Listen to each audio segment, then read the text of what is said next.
What's up, y'all? It's your main man, Ed Plizzle TV, and we coming to y'all live with the top 5 gaming stories of the week. Let's get straight into it. Coming up at number 1, we got Microsoft going belly up in the Activision acquisition. WindowsCentral.com says Microsoft's bids for its biggest acquisition ever just took a huge step backward.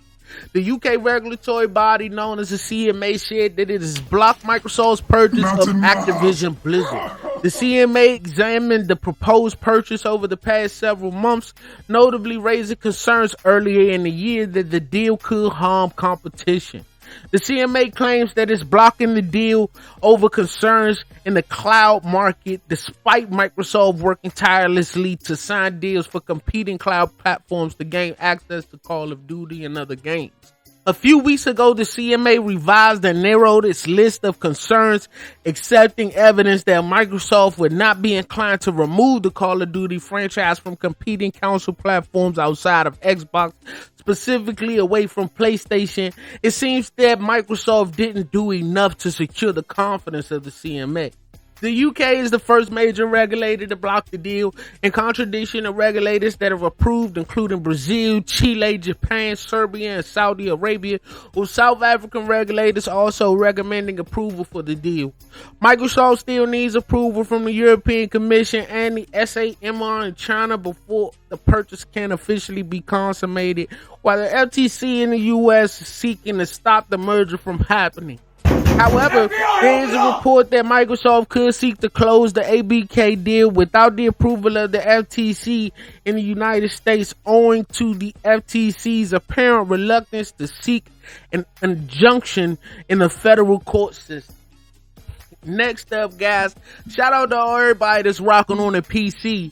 We're going to talk about that new Star Wars Jedi Survivor and the way that it dropped in a not best shape optimized for PC. Let's get straight into it. Here we go, guys. So according to NME.com, Star Wars Jedi Survivor launched today, April 28th, but the sci-fi action game has received a poor reception on PC due to reported issues with frame rate lag and crashing. Earlier this week, publisher Electronic Arts announced that Star Wars Jedi Survivor will have weeks of patches fixing bugs and improving performance after launch. The announcement sparked concerns from fans on Twitter, with users suggesting EA was aware Star Wars Jedi Survivor will launch with performance problems. The game has since launched, but within a day it's already been met with over 800 negative player-submitted reviews on Steam, leading to the storefront mocking its reception as mostly negative. For the majority of these negative reviews, performance issues are to blame. People have reported experiencing poor frames per second and crashes despite having high-end graphics cards and PCs that meets the game system requirements. If it stayed around 45 frames per second, I could see myself enjoying it while I begrudgingly waited for patches to smooth it out, reads this review. But the frame rate fluctuates heavily to the point of giving me motion sickness, something which I rarely get from games. Paid a lot of money for a game that barely works, said one Steam user. A number of players who have submitted the review claimed that turning down graphic settings had no effect on their lag. Garbage optimization. Stop releasing games like this, adding another adding another AAA game marred by a horribly optimized release. Survivor's issues on PC follow a string of games that have launched to poor receptions on the platform this year. Wolong Fallen Dynasty and The Last of Us Part 1 were both released last month and were criticized by players who found they could not run the game. For our next story, we're going to talk about the continuing controversy surrounding Redfall and its release date, which, as a lot of gamers are already pissed about the state of Jedi Survivor, Redfall cannot become the cherry on the top of the cake. But let's get right into it. Okay, y'all, so let's talk about Redfall. Xbox's Redfall looks great or terrible depending on the footage you watch, according to Forbes. Perhaps the second most important release of the year for Xbox is Redfall, Arcane's new vampire co-op loot shooter that has echoes of both Borderlands and Far Cry. It's a far cry from their usual fare, and now there's a debate about if footage of the game looks good or bad. Well, that sort of depends. The reason for this controversy in the first place is a new IGN first video that went up showing 3 minutes of gameplay from Redfall. The footage has generally been criticized on two fronts. That first, it sort of looks generic and boring, but second, maybe it's because the IGN folks playing the game, that they don't seem to be all that good, and they're making it look worse than it is. You can judge for yourself below, but I will admit that whatever the reason, yeah, it doesn't look great. And I get why it's underwater on YouTube. 1.4 thousand likes to 15,000 dislikes. Coming up next, Dead Island 2 has a blockbuster weekend. Let's get straight into it. Dead Island 2 development hell has paid off with 1 million launch weekend sales. According to PC Gamer, it looks like Dead Island 2's tumultuous years of development hell have paid off. Its launch weekend was a success, with Deep Silver revealing that the zombie slaying action game has managed to shift over 1 million copies. That's a pretty good payoff for almost a decade of chaotic development, considering it went through a multitude of developers.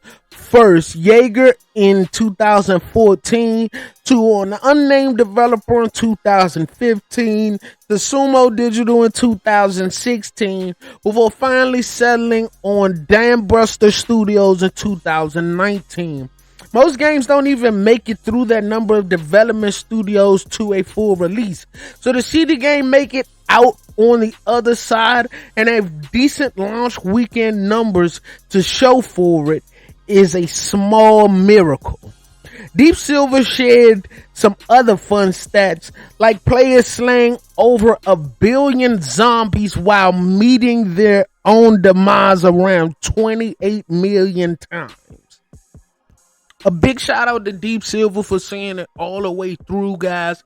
And y'all know exactly what time it is. It's time for number one. Yes, sir. Number one. And coming up as the number one story of the week. Week.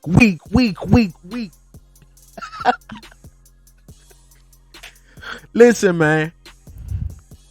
A new patent suggests the PS5 Slim may be closer than you think. So according to the Gamer, PS5 Slim rumor boosted by a new Sony patent. Sony has filed a patent for a detachable disk drive, furthering rumors that it's working on PS5's mid-gen upgrade. Hard to believe, but by the end of 2023, the PS5 will have been on the market for 3 years. That means that the new console is probably already closing in on being halfway through its life cycle, which in turn means PlayStation is likely working on its mid-gen upgrade. As rumors of a slimmer or pro version of the PS5 continue to swirl, Sony has filed a patent that looks and sounds a lot like the detachable disk drive that we've heard a little about. Segment Next appears to have been the first site to spot the patent, thanks to Push Square, providing details and diagrams for the filing.